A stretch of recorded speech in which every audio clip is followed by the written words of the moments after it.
Hello everyone, welcome to our YouTube channel. Dear aspirants, we are covering the HPGK for HAS, Allied and any other exam. So in this video we start with the freedom struggle, and upcoming video we cover the whole HPGK through this video series. So let's start the video. इस HPGK series में freedom struggle वाले chapter में हम क्या क्या चीज़ें exam perspective से पढ़ेंगे या क्या क्या चीज़ें एग्ज़ाम पर्सपेक्टिव से रेलेवेंस रखती हैं। तो पहले तो जितने भी रिवॉल्ट्स हैं, रिवॉल्ट्स इन प्रिंसली स्टेट्स, डिस्ट्रिक्ट मंडी में कौन सा रिवॉल्ट हुआ, रामपुर में कौन सा रिवॉल्ट हुआ, बिलासपुर में क्या क्या इंपॉर्टेंट है, या आपकी शिमला में क्या क्या रिवॉल्ट्स हैं या उनके लीडर्स कौन से हैं। तो बार बार ये हमारे कमीशंस में क्वेश्चन पूछे जा रहे हैं। तो इस वीडियो में हम देखेंगे कि क्या क्या इंपॉर्टेंट रिवॉल्ट है और कौन कौन से इनके इम्पॉर्टेंट लीडर हैं। तो पहले शुरुआत करते हैं रामपुर बुशैर मूवमेंट की। अब सबसे पहले हमें ये जानना होगा कि ये जो रिवॉल्ट हुए इनका मेन पर्पस क्या था या किसके अगेंस्ट थे। ये तो मेन पर्पस इनका जो था वो था आपका डेमोक्रेटाइजेशन ऑफ स्टेट।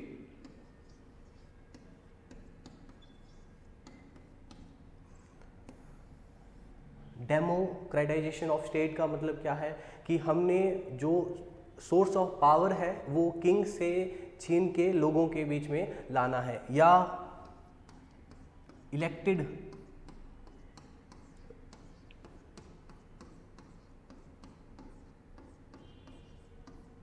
रिप्रेजेंटेटिव हमने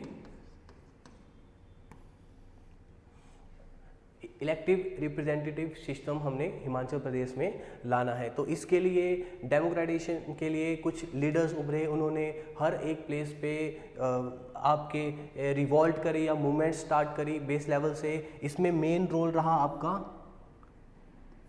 हिमालयन रियासती प्रजा मंडल का। ठीक है, इसमें हम आगे इस वीडियो में पढ़ेंगे। सबसे पहले रामपुर बुशहर में हम देख लेते हैं। तो रामपुर बुशहर में जो इम्पोर्टेंट लीडर हुए वो हुए आपके पंडित पद्मदेव।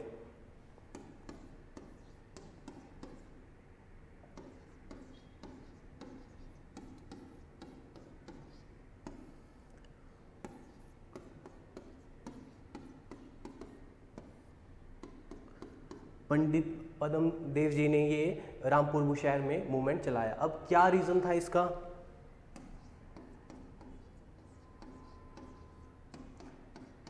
रीज़न था जो रामपुर बुशहर में राजा के दरबार में ऑफिशियल लेबर फोर्स की जो रिक्रूटमेंट हो रही थी उसमें जो ऑफिशियल थे वो करप्शन कर रहे थे। जो ऑफिशियल थे वो करप्शन कर रहे थे। ठीक है, इन ऑफिशियल के खिलाफ लोगों ने इकट्ठा होके एक मूवमेंट चलाई जिसका नाम हुआ रामपुर बुशहर मूवमेंट। इसमें इंपॉर्टेंट रोल किसका रहता है? पंडित पद्मदेव जी का। और इसी के साथ एक और जो मूवमेंट जुड़ी हुई है जो हमारे एग्जाम में बार बार पूछी जा रही है वो है आपका दूजम मूवमेंट। दूजम या दुहजम आप अपने हिसाब से इसको कह सकते हैं। तो दूजम जो मूवमेंट है वो अक्सर पूछा जाता है किस टाइप की मूवमेंट है। तो दूजम जो मूवमेंट है वो है आपकी is a type of non corporation.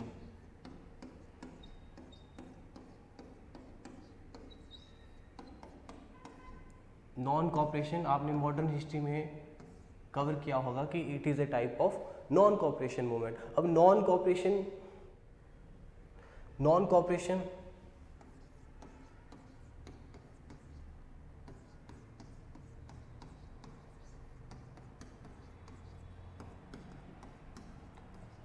दूजम movement हुई आपकी रामपुर बुशहर में और it is a type of non cooperation movement. अब क्या मतलब है कि नॉन कॉपरेशन में आपके बायकॉट करेंगे गवर्नमेंट के जितने भी ऑफिसेस हैं, government offices, government schools. Okay, अभी आप लोगों से एक क्वेश्चन है कि नॉन कॉपरेशन और सिविल डिसओबीडियंस में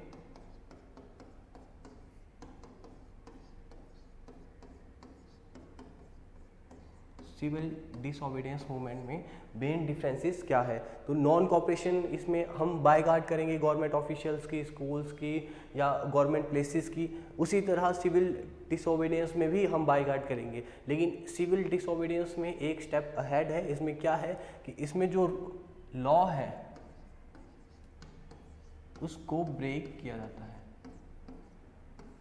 ओके, जिस तरह से गांधी जी ने सॉल्ट लॉ को ब्रेक करा था।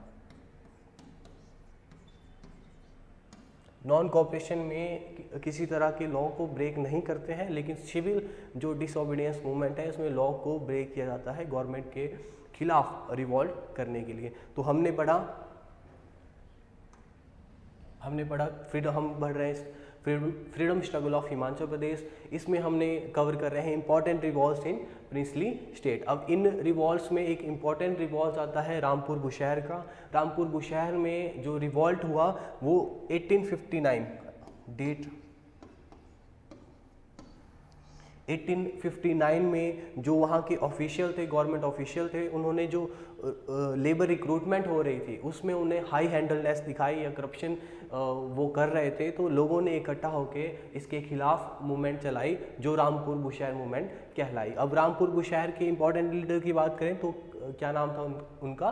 पंडित पद्मदेव जी। ओके, इसी के साथ एक दूजम मूवमेंट हमने पढ़ा कि दूजम जो मूवमेंट है वो किस तरह का मूवमेंट है, वो है आपका नॉन कॉपरेशन का मूवमेंट। डायरेक्ट क्वेश्चन आता है कि दूजम is a type of non cooperation movement. अब इसके आगे हमने देखा कि जो नॉन कॉपरेशन हम कह रहे हैं तो इसका क्या मतलब है, हम सिविल डिसोबीडियंस मूवमेंट इसको क्यों नहीं कह रहे हैं। तो नॉन कॉपरेशन में हमारे बायकॉट कर रहे हैं ऑफिशियल को, गवर्नमेंट ऑफिशियल्स, ऑफिसेस या स्कूल्स या प्लेसेस, लेकिन सिविल डिसोबीडियंस में एक स्टेप अहेड जाके हम जो गवर्नमेंट का लॉ है उसको ब्रेक करेंगे। और इसका एग्जांपल देखा हमने कि जिस तरह से सॉल्ट लॉ ब्रेक करा किसने? गांधी जी ने। अब पंडित पद्मदेव जी की बात चलती है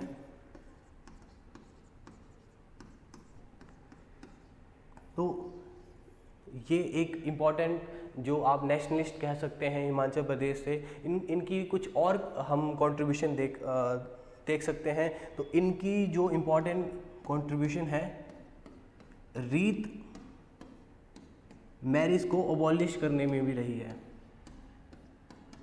रीत मैरिज को अबॉलिश करने में भी रही है। अब सवाल ये खड़ा होता है कि रीत क्या है। अब रीत को हम देखेंगे मेंस के पर्सपेक्टिव से भी हमारी रीत इंपॉर्टेंट हो जाती है। 3 हम पढ़ेंगे, रीत, बेगार और बेत। ये एक तरह से कस्टम थे और बाद में ये जो सोशल इविल्स है इनका रूप इन्होंने ले लिया था। तो रीत मैरिज की बात करें, रीत is a type of marriage system, marriage system है। ओके, अगर आपसे मैरिज सिस्टम हम आने वाली वीडियो में पढ़ेंगे, उसमें भी हम रीत मैरिज का जिक्र करेंगे। अब किस तरह से है ये मैरिज सिस्टम? रीत में हम क्या देखते हैं कि हस्बैंड जब शादी करता है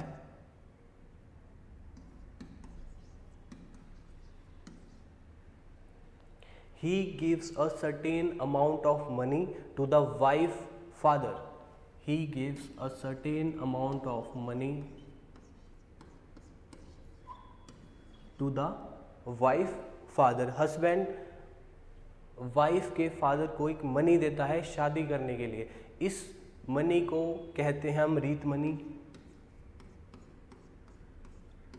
रीत मनी। और इस टाइप की मैरिजेस को हम कहते हैं रीत मैरिज। अब सवाल ये होता है कि ये सोशल इविल किस तरह से बन गई। तो विद ड्यू टाइम अगर इन हस्बैंड और वाइफ में डाइवोर्स होता है, रीत मैरिज से उन्होंने शादी करी और बाद में उनका डाइवोर्स हो गया, तो जो फिर से रीमैरिज करेगी वाइफ, सेकंड हस्बैंड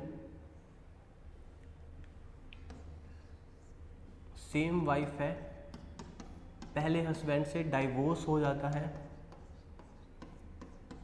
और ये रीमैरिज करती है सेकंड हस्बैंड से।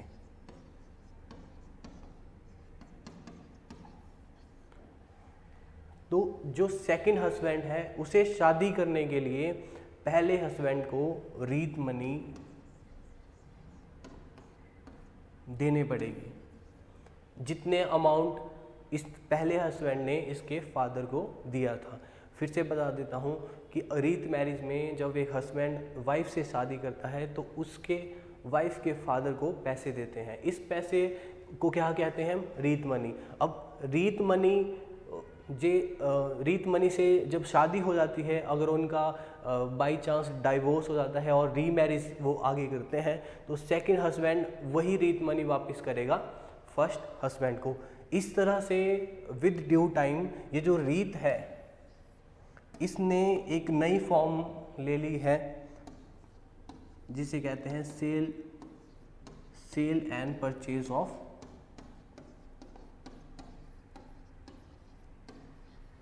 वीमेन। क्यों? क्योंकि रीत मैरिज से शादी करना और शादी के बाद डाइवोर्स लेना बहुत इजी हो रहा था सोसाइटी में, और पैसे का जो चलन था उसमें सेल और परचेज ऑफ वीमेन का रूप ले लिया। और बाद में यही रीत मैरिज एक सोशल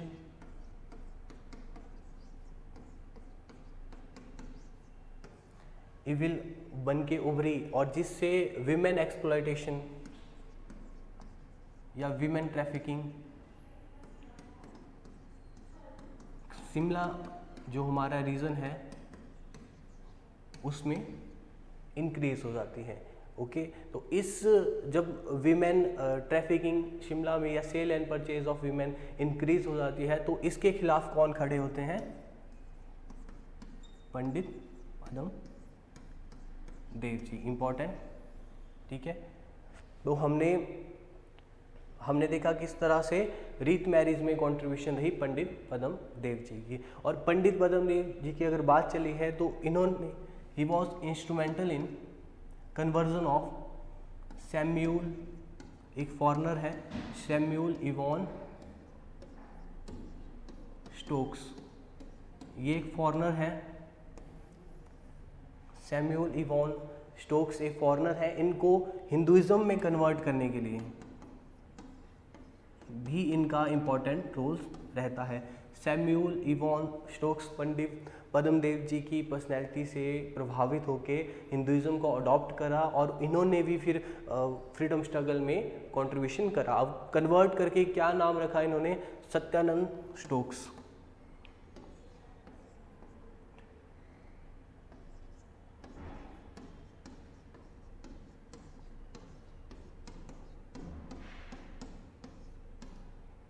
सत्यानंद स्टोक्स में कन्वर्ट हो गए, और इन्होंने जो सत्यानंद स्टोक्स है, इन्होंने एक और जो सोशल इविल है उनके खिलाफ लड़ाई लड़ी, उसका नाम है बेगार। बेगार भी हम अभी देखते हैं। बेगार और कब अबॉलिश हुई शिमला में? 1921। रीत का एज सच कोई फिक्स डेट नहीं है कि किस दिन ये अबॉलिश हुई थी या किस ईयर ये अबॉलिश हुई थी, लेकिन बेगार का ईयर दिया गया है 1921 में ये अबॉलिश हुई। अब हम बेगार के बारे में देखते हैं। रीत हमने सोशल इविल देख ली। अब बेगार क्या है? बेगार is a type of forced labour.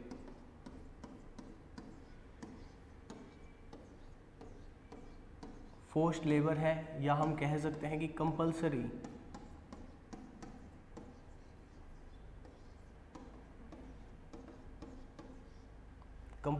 Labour है for low strata people.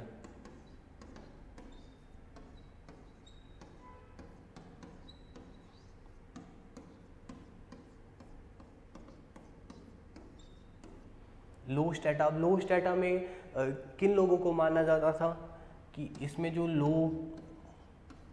Cast में है या लो इकोनॉमिक स्टेटस है जिनका,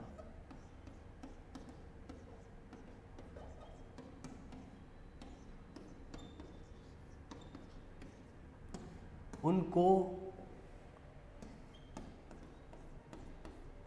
फ्री एंड कंपल्सरी लेबर है, free and compulsory labour provide करना पड़ता था राजा को या राजा के इनिशियली राजा को या राजा के रिलेटिव्स को,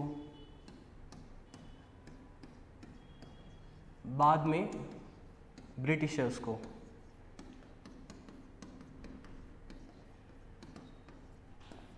बाद में ब्रिटिशर्स को। तो बिगार हमने देखा कि इस एक तरह की क्या है, फ्री एंड कंपल्सरी लेबर है for low strata people. Low strata में कौन आते हैं, लो कास्ट में या इनका लो इकोनॉमिक स्टेटस है। अब ये इसका बेनिफिट्स कौन लेते थे, तो किंग या किंग के रिलेटिव्स, किड्स एंड किंग्स, या बाद में ब्रिटिशर्स। अब इसको 1921 में हमने पिछली स्लाइड में देखा कि 1921 में जो सत्यानंद स्टोक्स है, इन्होंने अबॉलिश कराया एक आपकी मूवमेंट चला के, ठीक है। और बिगार की अगर आपने मेंस में लिखना है तो एक वर्ड आप लिख सकते हैं, labour without remuneration, without any benefit, ठीक है। फ्री में बिगार को हमें या जो कॉमन पीपल है सोसाइटी में, उसको राजा के लिए काम करना पड़ता था। इसमें अगर मेंस की क्लासेस में हम देखेंगे कि बिगार की क्या क्या फॉर्म्स हैं, लेकिन फिलहाल के लिए आप इतना याद रखें। तो तीसरा रीत हमने देख लिया, बिगार हमने देख लिया। तीसरा हम कवर कर सकते हैं सोशल इविल है बेथ। रिवॉल्व के साथ ये तीन अगर मूवमेंट आप तीन ये टाइप देखेंगे कि मेन क्या मुद्दे थे जिन पे फ्रीडम स्ट्रगल हुआ या जिनसे द्वारा जो कॉमन पीपल हैं उनको एक्सप्लॉइट किया गया। तो बेथ सिस्टम क्या है, बेथ सिस्टम ये एक बिगार का ही टाइप है, लेकिन इसमें बेथ सिस्टम में a certain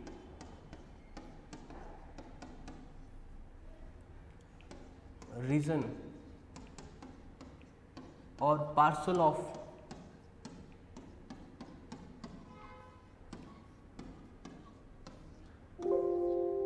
of land is given to the बेथू। अब बेथू क्या है,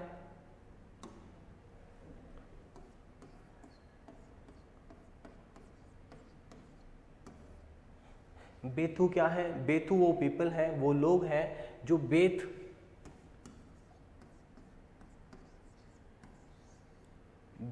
प्रोवाइड करते थे। बेथ भी एक तरह से लेबर है, लेकिन जो बेथू है या बेथ सिस्टम में अ सर्टेन, हमने लास्ट स्लाइड में देखा, a certain region or a parcel of land is given to the family of बेथू, इज गिवन टू द बेथूस और इट्स और हिज हर फैमिली। बेथू में जो जमींदार या जागीरदार,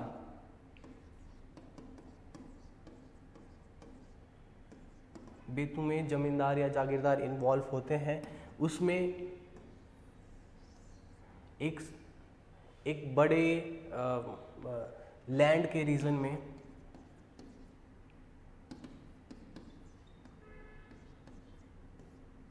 बेथू को काम करने के लिए देते हैं, या शेयर क्रॉपर आप कह सकते हैं, और एक छोटा सा टुकड़ा उसके होम के लिए, बेथू के होम के लिए या उसकी कल्टीवेशन के लिए प्रोवाइड करते हैं।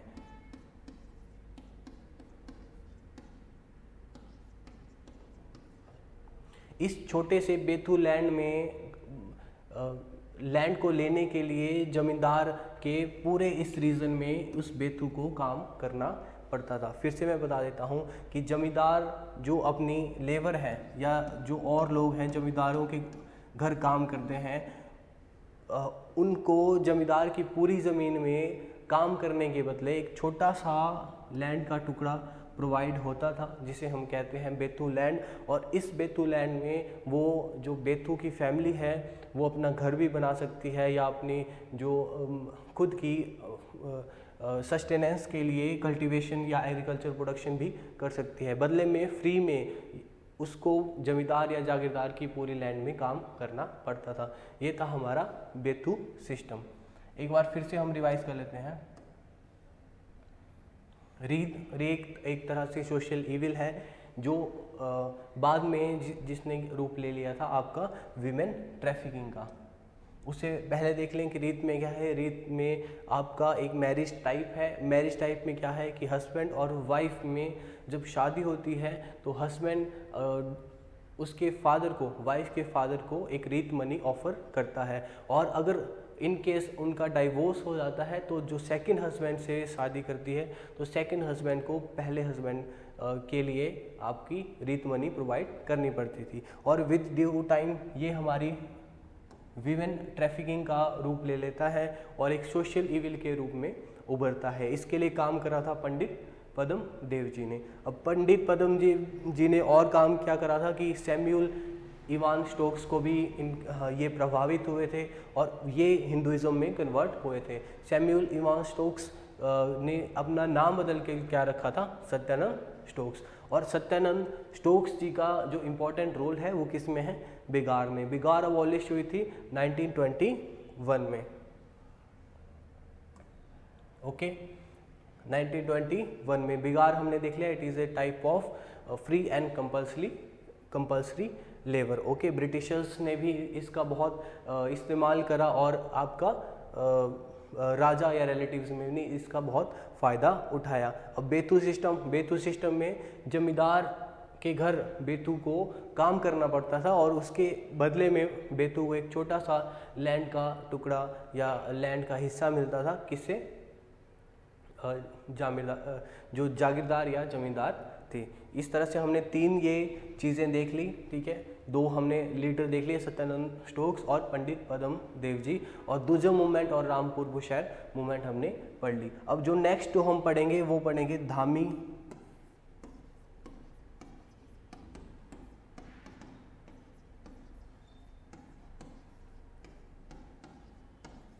ट्रेजेडी। बहुत बार मेंस में भी क्वेश्चन बना है, प्री में भी क्वेश्चन बना है। धामी ट्रेजेडी के बारे में पढ़ेंगे।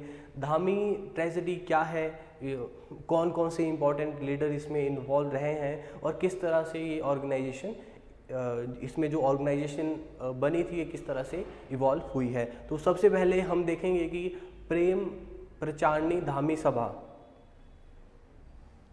1937 में एक सभा बनती है जिसका नाम है प्रेम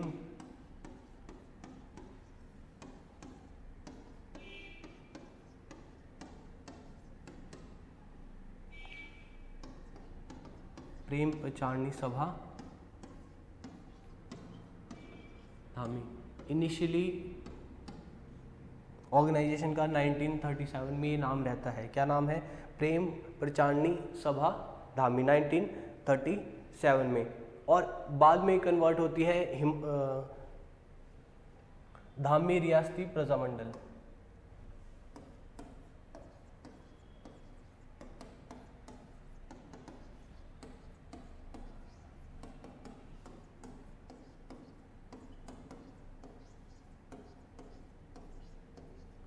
धामी रियासती प्रजामंडल में बाद में ये कन्वर्ट होती है आपकी ऑन 13 जुलाई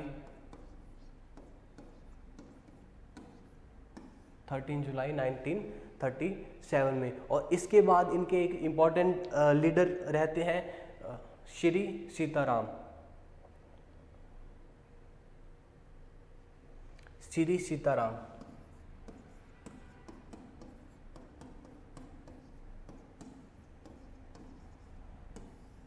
ये कौन है, इम्पोर्टेंट लीडर है। ये जो धामी, ये जो उस समय धामी के राणा थे, दलीप राणा।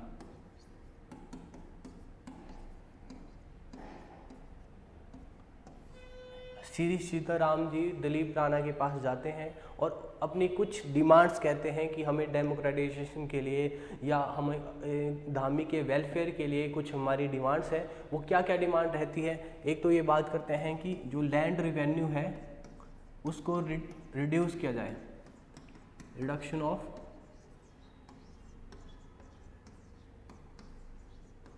Land revenue. दूसरा, जो इनका धामी प्रजामंडल है, जो इनका धामी प्रजामंडल है उसको रिकॉग्नाइज किया जाए।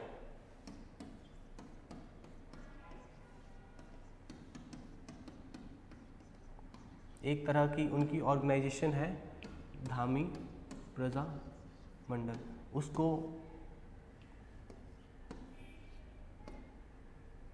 रिकॉग्नाइज किया जाए। और जो बेगार सिस्टम हमने पढ़ा, बेगार is a type of free and compulsory forced labour, तो उसको अबॉलिश किया जाए। ये 3 डिमांड्स लेके धामी प्रजामंडल में कौन जाते हैं? श्री सीताराम किसके पास? दलीप राणा के पास। लेकिन दलीप राणा ये मांग मानने से इनकार कर देते हैं।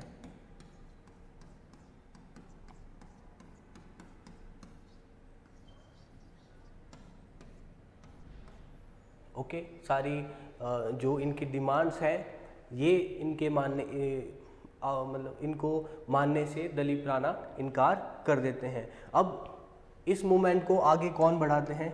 16 जुलाई 1939 को एक और लीडर हम पढ़ेंगे, भागमल सोठा।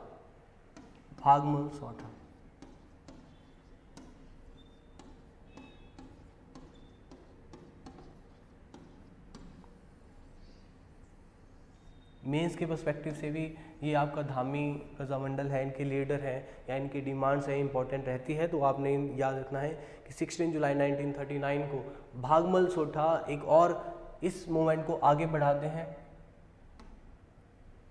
और धामी की तरफ अपने जो भी वर्कर्स हैं या मेंबर्स हैं उनके साथ आगे बढ़ते हैं। उसमें धामी प्रजामंडल के 7 मेंबर जो फाउंडर मेंबर हैं वो भागमल सोठा के साथ राणा के धामी में राणा के खिलाफ मूवमेंट चलाते हैं। लेकिन ये जब घनाटी के पास पहुंचते हैं तो जो भागमल सोठा है उनको अरेस्ट कर लिया जाता है।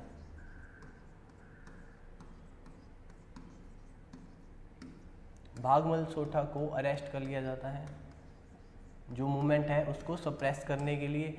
और जो 7 मेंबर तो आपके धामी प्रजामंडल के थे ही, लेकिन और भी लगभग 1000 जो लोग हैं वो उनके सपोर्ट में इकट्ठे रहते हैं। तो इस मूवमेंट को सप्रेस करने के लिए पुलिस बुलाई जाती है, भागमल सोठा को अरेस्ट करते हैं और कुछ गोलियां भी चलाई जाती है। अब गोलियां चलाई जाएंगी तो लोगों की मौत भी होगी। तो एग्ज़ाम पर्सपेक्टिव से आपके ये क्वेश्चन बनता है कि किन लोगों की इसमें मृत्यु हुई है। तो इनका नाम आपने याद रखना है, उमादत्त,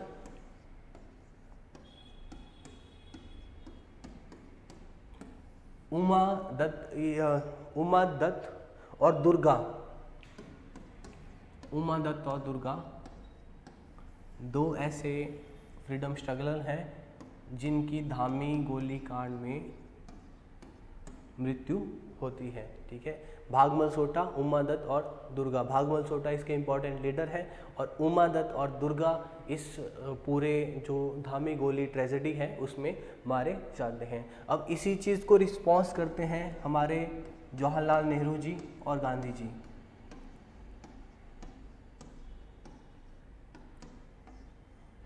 गांधी जी और नेहरू जी उस समय नेशनल जो मूवमेंट है उसको आगे बढ़ा रहे थे। तो नेशनल मूवमेंट को आगे बढ़ाते समय उन्होंने ये देखा कि हिमाचल में धामी में लोगों ने जब रिवॉल्ट करा तो राजा ने आर्बिट्रीनेस दिखाते हुए या अपनी मनमानी दिखाते हुए लोगों पे गोली चलाई। तो इसकी निंदा वो करते हैं और इसकी पूरी रिपोर्ट तैयार करने के लिए, इस मूवमेंट की पूरी रिपोर्ट तैयार करने के लिए वो एक समिति बनाते हैं। अब समिति का नाम क्या है? शांति स्वरूप धवन।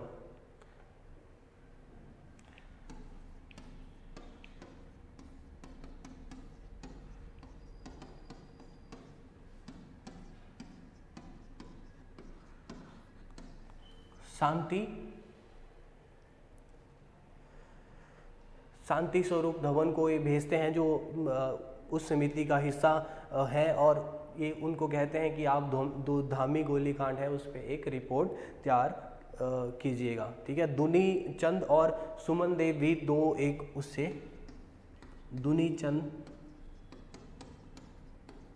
और सुमन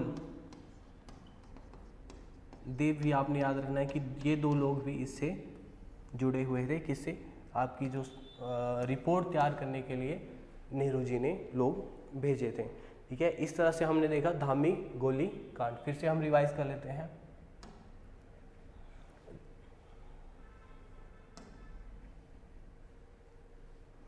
धामी ट्रेजेडी के बारे में पढ़ेंगे हम।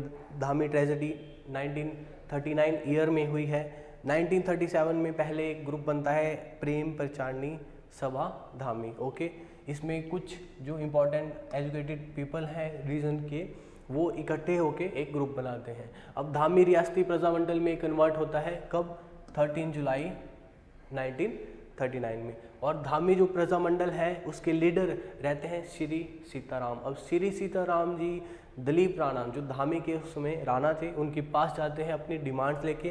क्या डिमांड है? Reduction of land revenue, recognition of Dhami Prajamandal और अबॉलिशिंग बेगार। अब 3 डिमांड्स उनके सामने रखते हैं, लेकिन डिमांड को रिजेक्ट कर लेते हैं आपके दलीप राणा जी। अब दलीप राणा जी जब रिजेक्ट कर लेते हैं तो मूवमेंट को फिर से जिंदा करने के लिए या नया रूप देने के लिए एक लीडर जुड़ते हैं ऑर्गेनाइजेशन से। उनका नाम है भागमल सोठा। अब भागमल सोठा जी 16 जुलाई 1939 को एक मूवमेंट लॉन्च करते हैं या उनकी तरफ मार्च करते हैं और इनके साथ जुड़ते हैं 7 मेंबर। अब 7 मेंबर और भागमल सोठा जी जब घनाटी के पास पहुंचते हैं तो लोगों का एक बहुत बड़ा झुंड आप कह सकते हैं कि उनके साथ जुड़ता है। उस मूवमेंट को सप्रेस करने के लिए राणा पुलिस का इस्तेमाल करते हैं। पुलिस लोगों पे फायर करती है और फायर में उमादत्त और दुर्गा मारे जाते हैं। अब उमादत्त और दुर्गा जब मारे जाते हैं तो ये नेशनल न्यूज़ बनती है। तो नेशनल न्यूज़ को जब नेहरू जी और गांधी जी तक पहुंचती है तो वो एक रिपोर्ट की डिमांड करते हैं। किसके थ्रू? शांति स्वरूप धवन को भेजते हैं ताकि वो एक रिपोर्ट इसमें पेश करें। इस तरह से हमने देखा धामी गोली कांड। अब जो नेक्स्ट हम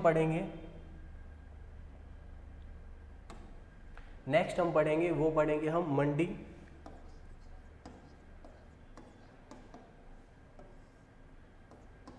रिवॉल्ट और मंडी कॉन्स्पिरेसी।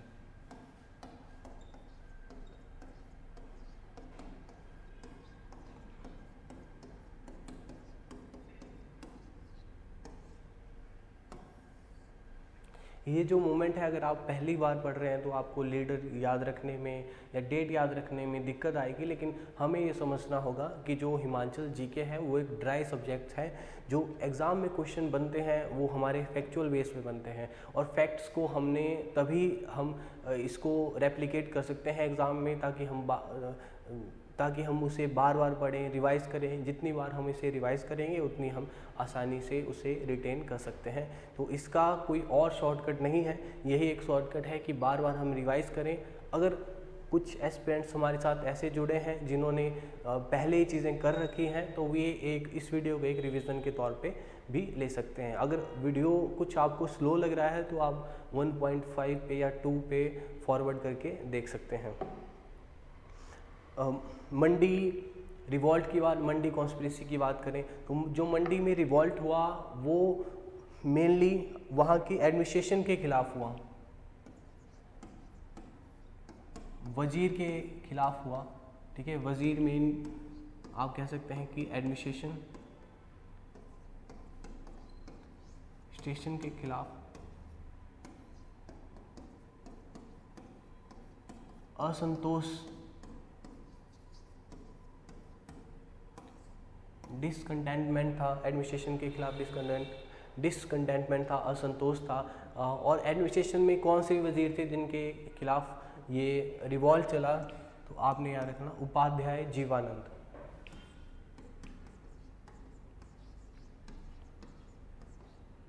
उपाध्याय जीवानंद। और मेन लीडर कौन से इनके? शोभा सिंह। शोभा सिंह।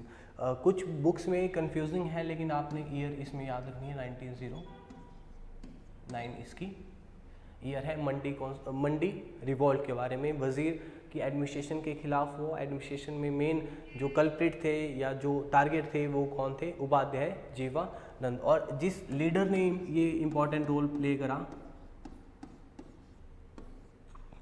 वो थे आपके शोभा, BHA, वो थे आपके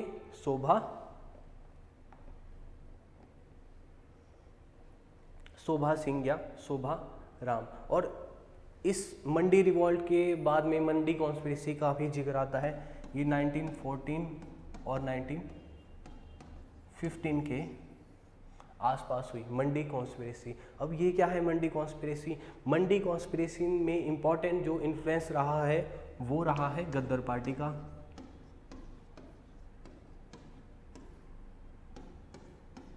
गद्दार पार्टी अगर आपने मॉडर्न हिस्ट्री में पढ़ा होगा तो ये आपका मेनली जो इन्फ्लुएंस आई USA और कनाडा से।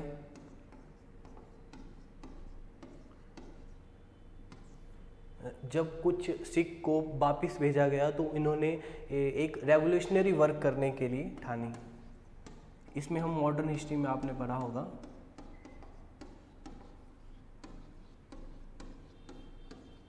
गद्दार पार्टी में जब USA और कनाडा में इंसल्ट करके वापस जो सिख हैं या पंजाबीज हैं उनको वापस भेजा गया, अपने देश भेजा गया, तो उन्होंने एक रेवोल्यूशनरी वर्क या रेवोल्यूशनरी ऑर्गेनाइजेशन बनाने की ठानी। तो गद्दार पार्टी के जो लोग थे वो उन्हें क्या कहते हैं? गद्राइट्स।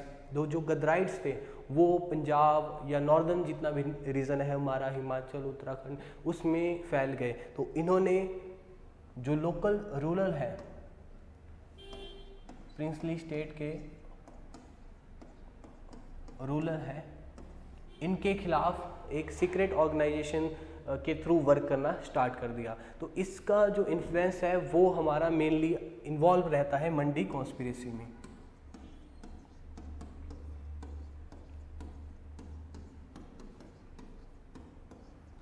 अब जो गद्राइट्स थे इनके इन्फ्लुएंस में आ जाते हैं मंडी की जो रानी है, रानी ऑफ खैरगढ़ी।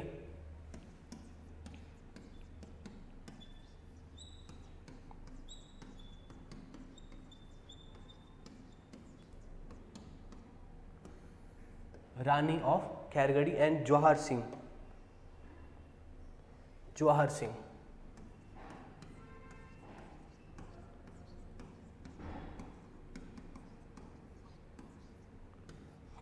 जब रानी ऑफ खैरगढ़ी, जवाहर सिंह इनके इन्फ्लुएंस में आते हैं तो एक प्लान बनाते हैं, कॉन्स्पिरेसी करते हैं कि हम जितनी भी ट्रेजरी है, जितनी भी राजकोष है,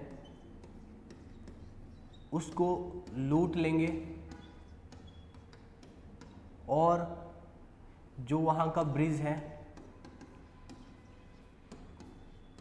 उसको जला देंगे। ठीक है, लेकिन कॉन्स्पिरेसी से पहले कॉन्स्पिरेसी सफल होने से पहले इसकी इन्फॉर्मेशन वहाँ के ऑफिशियल को लग जाती है और इसी तरह इनको जवाहर सिंह को जेल भेज दिया जाता है और रानी सिंह को देश निकाला, यानी मंडी जो स्टेट है, प्रिंसली स्टेट है, उससे बाहर निकाला जाता है। अब मेन लीडर, अगर हम एग्ज़ाम में पूछा जाता है कि मेन लीडर इसके मंडी कॉन्स्पिरेसी के या कौन कौन थे जो गद्दार पार्टी की तरफ से, तो हृदयाराम आपने याद रखना है। हृदयाराम ये गद्राइट्स थे या गद्दार पार्टी से बिलोंग करते थे, तो आपने हृदयाराम याद रखना है। जवाहर नारायण और जवाहर सिंह और बद्री सिद्धू, क्या याद रखना हमने? जवाहर नारायण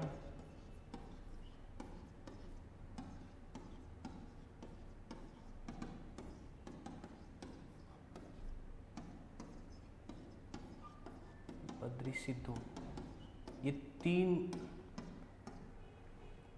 चार आपने गद्राइट्स या मंडी कॉन्स्पिरेसी में याद रखना है। फिर से बता देता हूं मैं,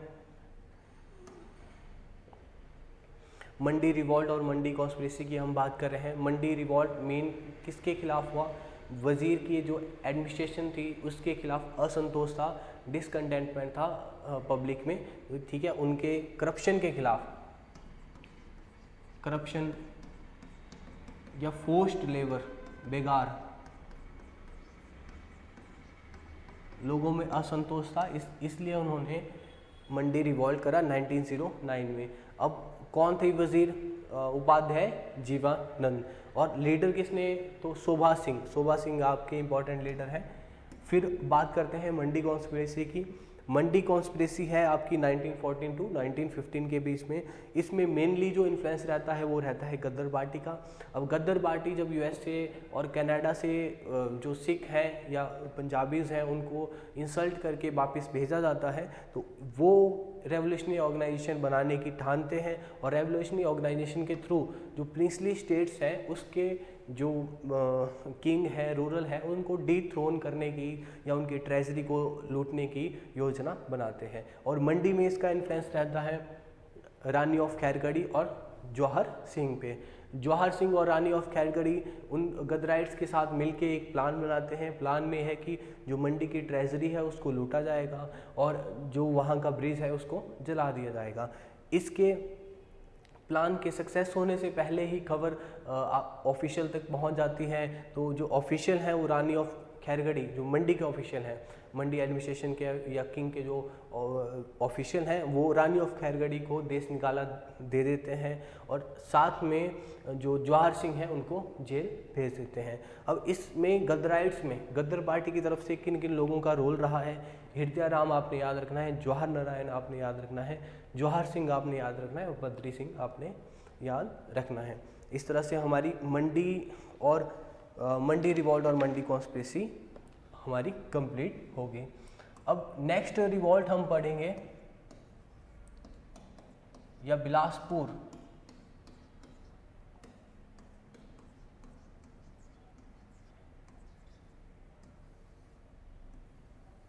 बिलासपुर में क्या नेशनलाइजेशन मूवमेंट का या रिवॉल्ट का या जो डेमोक्रेटाइजेशन मूवमेंट है उसका क्या रोल रहा है? तो बिलासपुर में पहले आपने दो जो इम्पोर्टेंट एक्ट है वो याद रखने हैं, वो भी आपका एक तरह से जो हमारे रिवॉल्ट है उनका रिजल्ट था। तो 1905 में बहुत बार एग्जाम में पूछा गया है कि 1905 में एक एक्ट पास हुआ, ये है आपका first land revenue settlement act.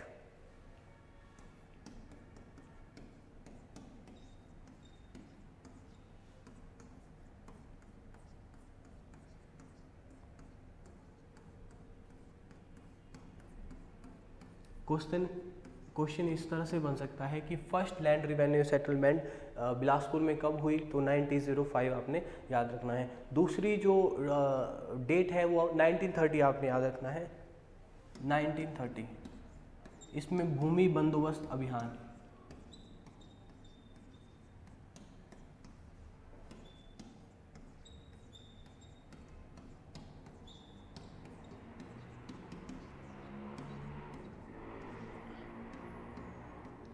भूमि बंदोबस्त अभियान, ये भी आपका लैंड सेटलमेंट में के ही लिए था। अब हम रिवॉल्ट में एक्ट क्यों पढ़ रहे हैं? क्योंकि जो रिवॉल्ट के मेन मुद्दे थे वो मैंने पहले भी आपको बताया कि एक तो रिवेन्यू का इंक्रीज होना या इसमें आपका रिवेन्यू का अनजस्ट डिस्ट्रीब्यूशन आप कह सकते हैं।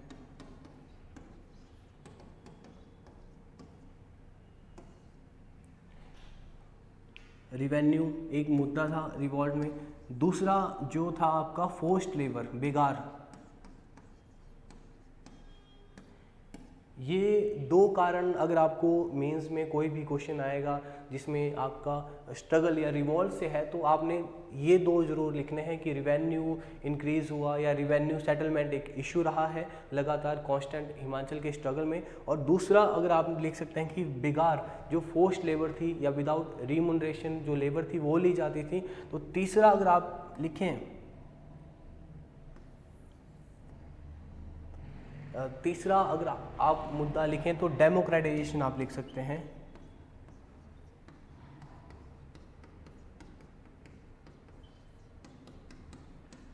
जो डेमोक्रेटाइजेशन, जो एजुकेटेड क्लास है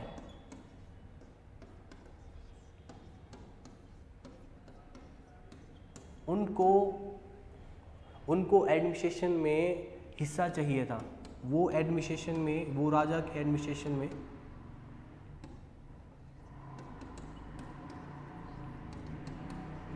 अपनी इन्वॉल्वमेंट चाहते थे, इसलिए उन्होंने आपका डेमोक्रेटाइजेशन एक मूवमेंट चलाई। तो इसलिए हमने 1905 में फर्स्ट लैंड रेवेन्यू सेटलमेंट याद रखना है। 1930 है उसमें भूमि बंदोबस्त अभियान हमने याद रखना है। अब इसके बाद एक इम्पॉर्टेंट स्ट्रगल चलता है आनंद चंद के समय। बिलासपुर में एक राजा हुए आनंद चंद, 1933 के अप्रॉक्स। इसमें आनंद चंद के समय आपने एक जो इम्पोर्टेंट रिवॉल्ट है वो जुग्गा, कुछ बुक्स में दिया है, कुछ बुक्स में नहीं दिया है, जुग्गा रिवॉल्ट। अब ये जुग्गा रिवॉल्ट क्या है, ठीक है। तो जुग्गा रिवॉल्ट सबसे पहले आपने बात करनी है कि ये किसके टेन्योर के समय हुआ, आनंद चंद के समय हुआ।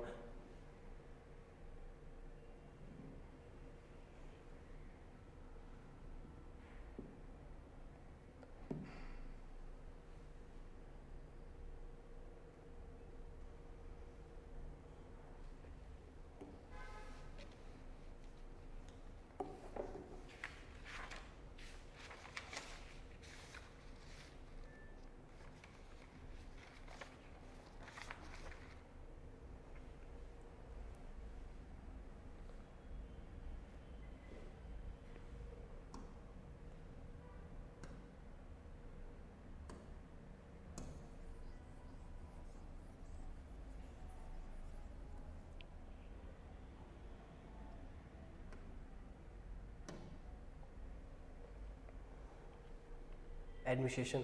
अब हम बिलासपुर के रिवॉल्ट की बात करते हैं। तो पहला जो रिवॉल्ट है वो हमने याद रखना, Jugga movement.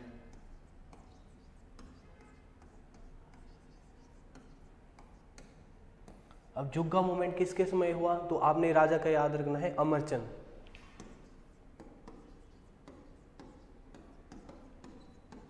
Amarchand 1883 to 1888 approx इस समय हुआ है। तो जुग्गा मूवमेंट क्या था, जुग्गा मूवमेंट प्लेसेस का नाम याद रखना है हमने, गेरवी या गेड़वी जिसे कहते हैं। तो एक प्लेस है बिलासपुर में गेड़वी, गेड़वी में अमरचंद जी के समय, राजा अमरचंद थे उस समय ये मूवमेंट हुआ गेड़वी। और मेन जो मूवमेंट था वो ब्राह्मण्स ने करा।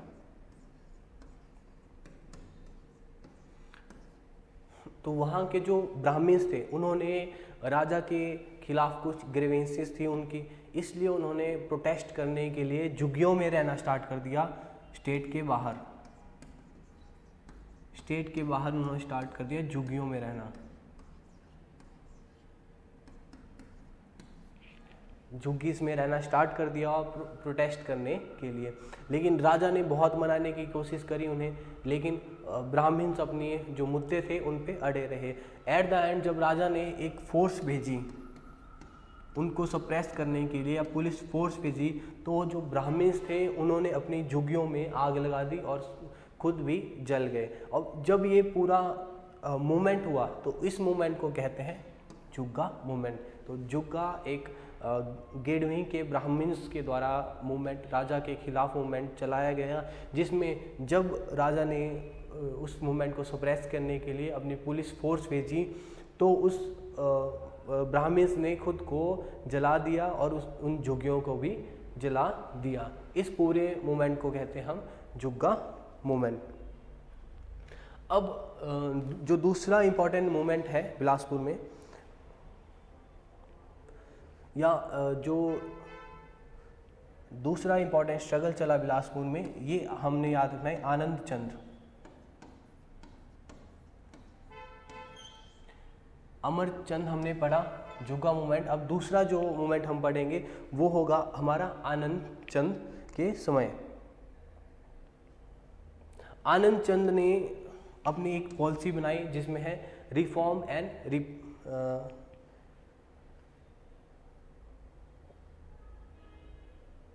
रिप्रेशन एंड, आनंद चंद की जो पॉलिसी है वो चली आपकी रिप्रेशन एंड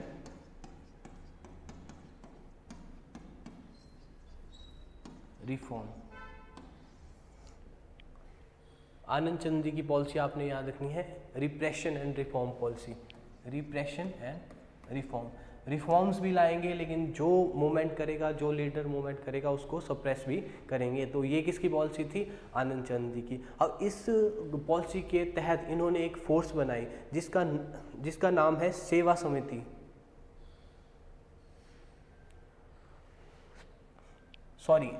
स्वाधीन कहलूर दल। उस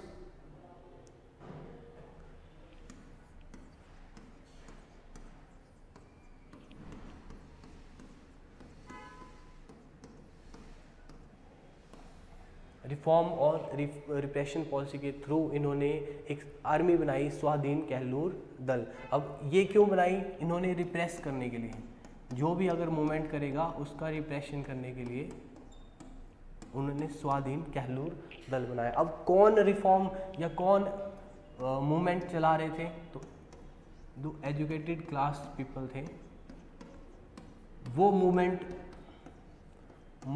चला रहे थे डेमोक्रेटाइजेशन की। अब उन्होंने भी एक ऑर्गेनाइजेशन बनाई उस ऑर्गेनाइजेशन का नाम है सेवा समिति या सनातन धर्म सभा, सेवा समिति, सनातन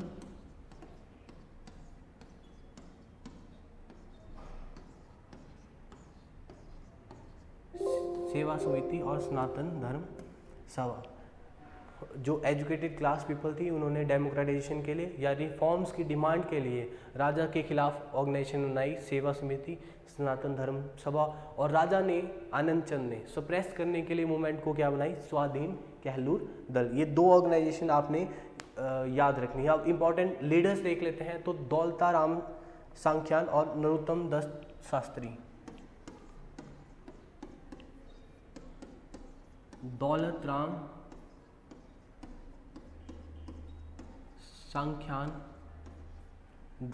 सांख्यान और Narottam Dutt Shastri.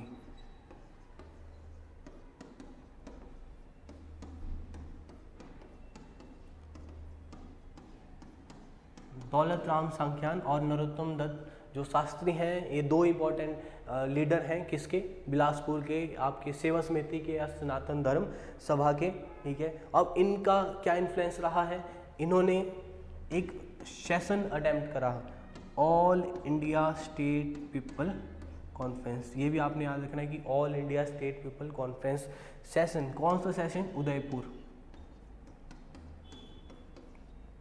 All India state people conference क्या है? जिस तरह से प्रजामंडल का रोल रहा है हिमाचल प्रदेश में फ्रीडम स्ट्रगल के लिए, उसी तरह all India state people conference है। जितने भी आपकी फ्रीडम स्ट्रगल या इंडिपेंडेंस की डिमांड करने वाले लोग हैं उन्होंने ऑर्गेनाइजेशन बनाई थी all India state people conference. और इस ऑर्गेनाइजेशन में एक सेशन हुआ उदयपुर में सेशन अटेम्प्ट करा था दौलतराम सांख्यान और नरोत्तम दत्त शास्त्री, जो आपके सेवा समिति और सनातन धर्म सभा के भी मेंबर थे। अब इस सेशन के बाद इन्होंने बिलासपुर रियासती प्रजामंडल बनाया। क्या बनाया इसमें? बिलासपुर रियासती प्रजामंडल। 1945 में ये आपकी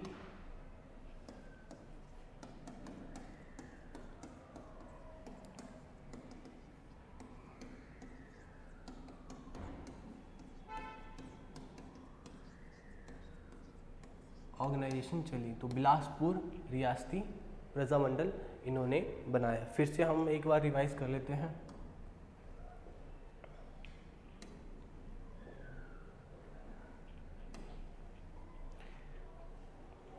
बिलासपुर स्ट्रगल की या बिलासपुर में किस तरह से फ्रीडम स्ट्रगल का क्या रोल रहा है, किन किन चीज़ों का रोल रहा है, तो हमने सबसे पहले दो इम्पॉर्टेंट एक्ट जो बिलासपुर में पास हुए वो 1905 में first land revenue settlement act, फिर 1930 में भूमि बंदोबस्त अभियान और क्यों ये इम्पोर्टेंट रहता है, क्योंकि जितना भी स्ट्रगल है उसमें 3 मेन मुद्दे हमारे रहते हैं। एक तो आपका रिवेन्यू सेटलमेंट, दूसरा बिगाड़ और तीसरा डेमोक्रेटाइजेशन।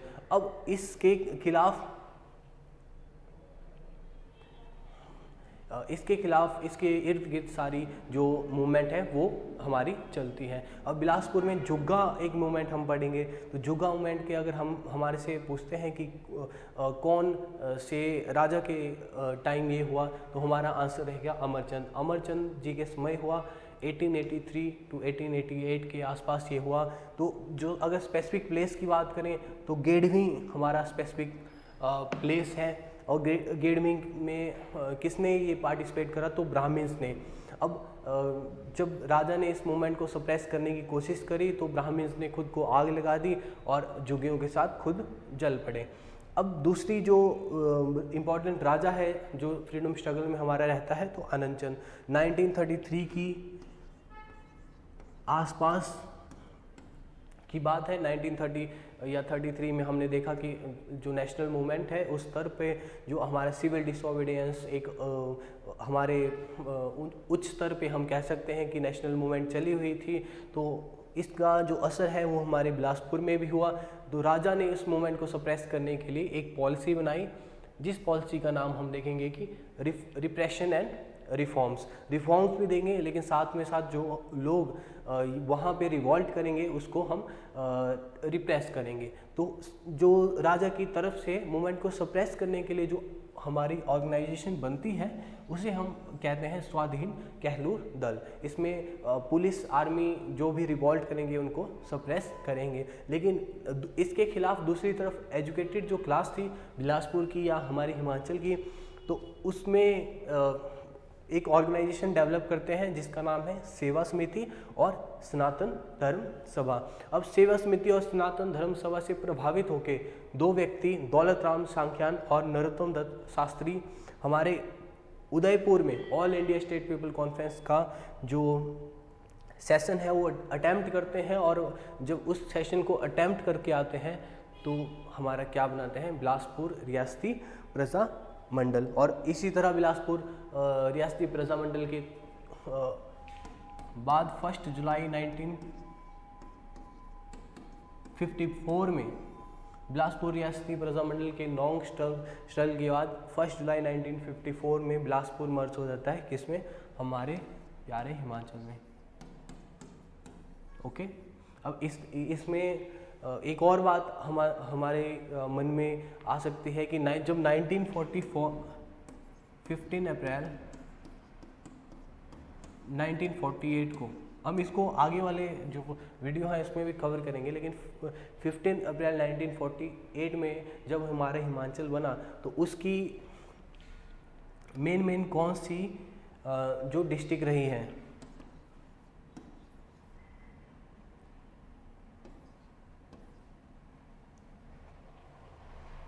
तो जो मेन डिस्ट्रिक्ट रही है वो MMSC आपने याद रखना है। M है आपका महासू, M से है मंडी, M से है सिरमौर और C से है चंबा। ये हमारी, और फिर उसके बाद हमारा 1 जुलाई 1954 को बिलासपुर हमारा एड ऑन हुआ था। अब हमने बिलासपुर स्ट्रगल के बारे में पढ़ लिया। अब जो नेक्स्ट हमारा रहेगा हिमाचल रियासती प्रजा मंडल, हिमाचल रियासती प्रजा मंडल।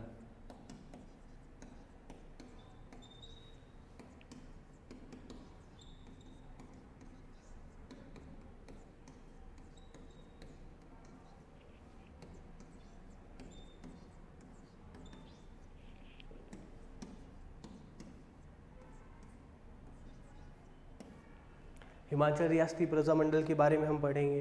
तो हमने देखा कि all India state people conference हो रही है, ठीक है। 1927 में भी हुई, 1937 में भी हुई, ये जो ऑर्गेनाइजेशन है या ये जो कॉन्फ्रेंस है, इसमें देश के इम्पोर्टेंट जो लीडर हैं, जो डेमोक्रेटाइजेशन के लिए या फ्रीडम इंडिपेंडेंस के लिए जो काम कर रहे थे, वो इसमें इन्वॉल्व रहते थे। अब जब जब जब ये ऑर्गेनाइजेशन हुई तो इसका एक पॉजिटिव इम्पैक्ट पड़ा हमारा जो हिमाचल में फ्रीडम स्ट्रगल चला था।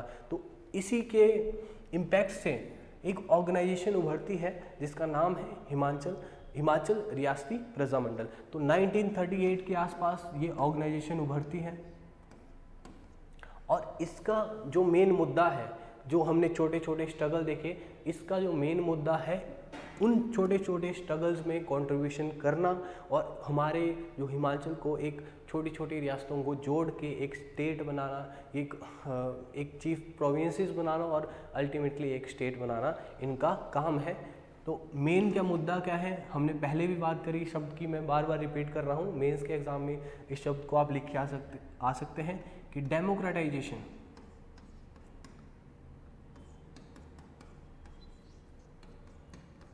डेमोक्रेटाइजेशन एक मुद्दा है कि जो सोर्स ऑफ पावर है वो हमेशा लोगों के पास रहनी चाहिए, या इलेक्टेड जो पीपल है या इलेक्टेड रिप्रेजेंटेटिव हमारे जो स्टेट में होने चाहिए, या जो मशीनरीज है, ऑफिशियल्स हैं, या स्टेट रन कर रही है उसमें होने चाहिए। दूसरा है एंटी फ्यूडल।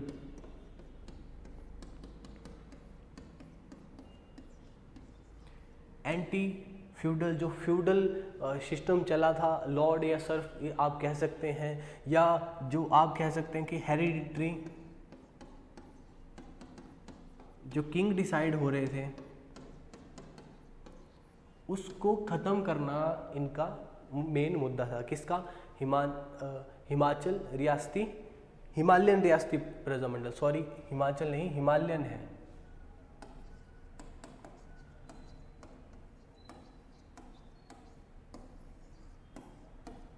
हिमालयन रियासती प्रजामंडल का। अब इसके फाउंडर मेंबर हमने याद रखने हैं, तो चिरंजी लाल वर्मा, भागमल सोठा, गोविंद सिंह। चिरंजी लाल वर्मा, भागमल सोठा। अब नाम आपको याद होगा, भागमल सोठा हमने कहाँ पढ़ा?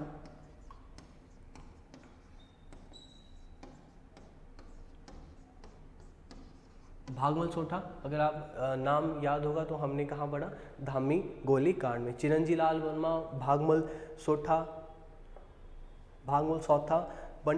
पद्मदेव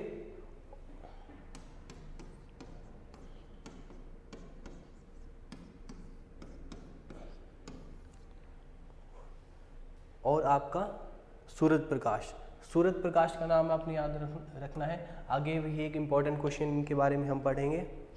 सूरज प्रकाश जी हो।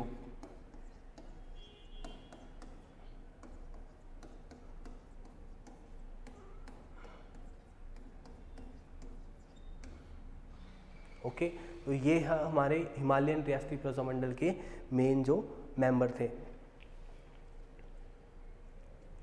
अब अगला जो मूवमेंट है वो पढ़ेंगे हम, चंबा एजिटेशन।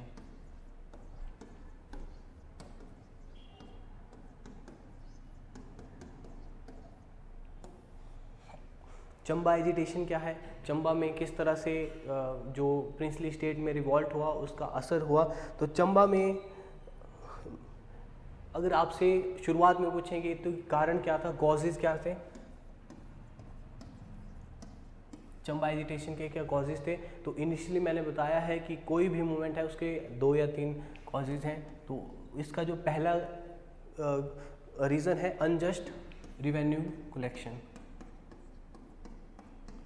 एक कॉमन आप नहीं लिख सकते हैं, मेंस में आपके काम आएगा ये।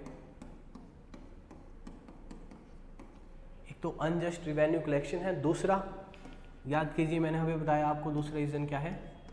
बेकार सिस्टम। और तीसरा अगर लिख सकते हैं तो corruption in official,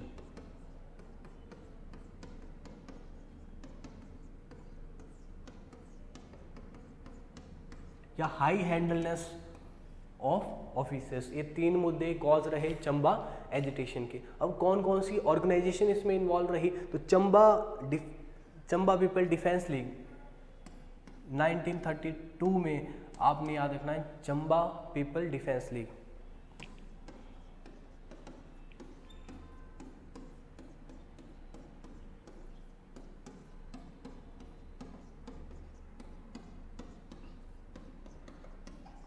Chamba people defence league. Okay, Chamba agitation की बात करेंगे, कॉजेज़ की बात करेंगे। कॉजेज़ अनजस्ट, मैंने पहले भी आपको बताया, अनजस्ट रिवेन्यू कलेक्शन है। सेकंड है बेगार। तीसरा करप्शन इन ऑफिसेस, ऑफिशियल या ऑफिसेस, ठीक है। ओके, तो ये तीन आप किसी भी अगर आपका कोई भी आपका मेंस में रिवोल्ट आता है तो ये तीन कॉजेज बहुत ही कॉमन कॉजेज हैं, ये आप वहाँ पे कोट कर सकते हैं।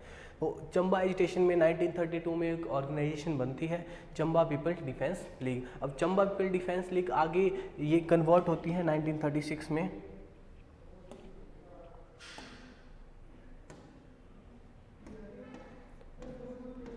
चंबा पीपल डिफेंस लीग 1936 में कन्वर्ट होती है चंबा सेवक संघ, चंबा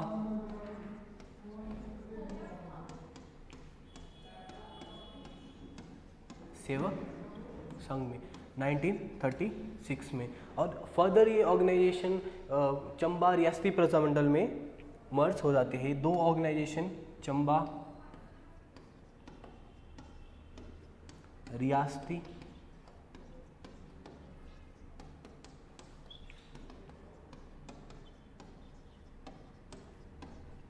चंबा रियासती प्रजामंडल में मर्ज हो जाती है। अब चंबा रियासती प्रजामंडल लगातार चंबा की डेमोक्रेटाइजेशन या रिवेन्यू सेटलमेंट के लिए काम करता है। फाइनली 1947 में एक और ऑर्गेनाइजेशन अगर आप याद रख सकते हैं तो रख सकते हैं, तीन तो आपने पहले याद रखी। अब जो चौथी ऑर्गेनाइजेशन है Chamba people federation, Chamba state people federation.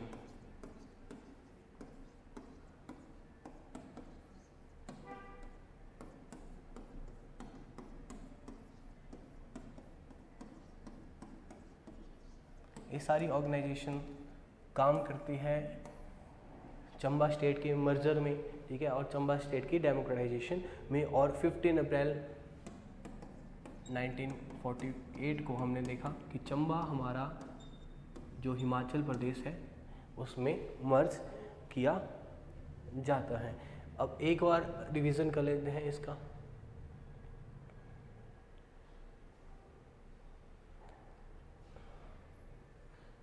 जो पूरी हमने वीडियो में, ठीक है, हम फ्रीडम स्ट्रगल ऑफ हिमाचल की बात कर रहे हैं। फ्रीडम स्ट्रगल ऑफ हिमाचल में हमने इंपॉर्टेंट रिवॉल्ट्स देखे प्रिंसली स्टेट्स में।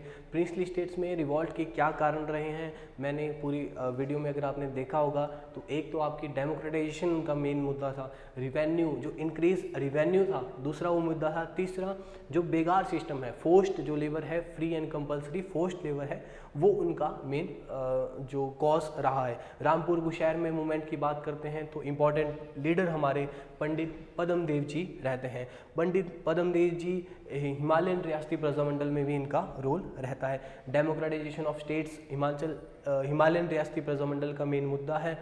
और डेमोक्रेटाइजेशन मीन्स इलेक्टेड रिप्रेजेंटेटिव हमने एडमिनिस्ट्रेशन में लाने हैं। 1959 में ये रामपुर बुशहर 1859 में रामपुर बुशहर मूवमेंट होता है। लेबर फोर्स में जो रिक्रूटमेंट थी उसमें जो ऑफिशियल थे उनकी आर्बिट्रेरीनेस या हाई हैंडलनेस या उनकी मनमानी या करप्शन एक मेन मुद्दा बनता है। रामपुर बुशहर से दूसरा जो मूवमेंट है वो जुड़ा देखा हमने दुजम मूवमेंट। दुजम किस तरह से है, नॉन कॉपरेशन। नॉन कॉपरेशन में हमने देखा, नॉन कॉपरेशन मूवमेंट में हमने देखा कि बाइकाट करते हैं ऑफिशियल स्कूल को, लेकिन सिविल डिसओबीडियंस से किस तरह से डिफरेंट है। सिविल डिसओबीडियंस में एक लॉ को ब्रेक किया जाता है।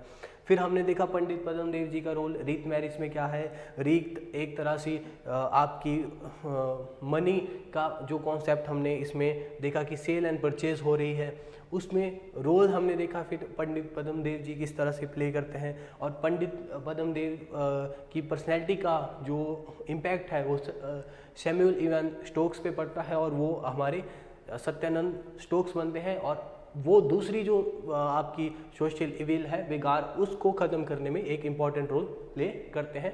1921 में बेगार हिमाचल में अबॉलिश हो जाती है। बिगार हमने 1921 में अबॉलिश हो जाती है। बिगार हमने देखा कि विदाउट रिम्यूनरेशन जो लेबर कराई जाती है वो हमारी बेगार है। अब तीसरा हमने बेथ सिस्टम के बारे में पढ़ा। बेथ सिस्टम में जो बेथू के परिवार को एक सर्टेन लैंड दिया जाता है, उसके बदले उसको जमींदार की पूरी ज़मीन में फ्री में काम करना पड़ता है। अब धामी ट्रेजेडी के बारे में पढ़ा 1939 में। 1937 में एक ग्रुप बनता है प्रेम प्रचारणी सभा धामी। ये ग्रुप फर्दर मॉडिफाई होके धामी रियासती प्रजामंडल बनता है। 13 जुलाई 1939 में श्री सीताराम एक दिलीप राणा के सामने कुछ डिमांड्स रखते हैं। दिलीप राणा उन डिमांड्स को रिजेक्ट करते हैं। रिजेक्ट करने के बाद भागमल सोठा उस पूरे सिनेरियो में आते हैं, एक और मूवमेंट लॉन्च करते हैं। 7 मेंबर भागमल सोठा के साथ होते हैं, लेकिन धीरे धीरे एक काफिला लोगों का जुड़ जाता है और उस काफिले पे गोलियां चलाई जाती है। गोलियों में उमाचंद और दुर्गाचंद घायल होते हैं या मारे जाते हैं। इनिशियली घायल होते हैं और इवेंचुअली मारे जाते हैं। नेहरू जी इस पे एक शांति स्वरूप धवन जी को भेजते हैं रिपोर्ट तैयार करने के लिए। अब नेक्स्ट में हमने देखा मंडी रिवॉल्ट और मंडी कॉन्स्पिरेसी। मंडी रिवॉल्ट में हमने देखा कि जो जीवानंद उपाध्याय जीवानंद के जो ऑफिशियल हैं उनके खिलाफ मेनली ये आपका मंडी रिवॉल्ट चलता है और इसके जो लीडर हैं वो शोभा सिंह रहे हैं। 1914 और 1915 में गदर पार्टी हमने देखी। गदर पार्टी एक रेवोल्यूशनरी ऑर्गेनाइजेशन है जिसका जो इनिशियली प्रभाव पड़ता है वो पड़ता है रानी ऑफ खैरगढ़ी और जवाहर सिंह में। जब ऑफिशियल को इस बात का पता चलता है तो रानी ऑफ खैरगढ़ी को देश निकासा दिया जाता है। इंपॉर्टेंट लीडर के हमने नाम देखे। फिर बिलासपुर स्ट्रगल में 2 हमने एक्ट देखे। 1905 में first land revenue settlement act, फिर 1913 में भूमि बंदोबस्त अभियान। फिर इसमें हमने फर्दर देखा कि जुग्गा जो मूवमेंट है वो अमरचंद जी के खिलाफ हुआ गेंडवी के ब्राह्मिन्स ने। नेक्स्ट हम आनंद चंद जी की बात करते हैं। उनकी जो पॉलिसी है रिफॉर्म्स और रिप्रेशन। 2 ऑर्गेनाइजेशन बनती है, सेवा समिति सनातन धर्म, और राजा की तरफ से मूवमेंट को सप्रेस करने के लिए बनती है स्वाधीन कहलूर दल। दौलत राम और नरोत्तम दत्त शास्त्री मिलके बनाते हैं आपका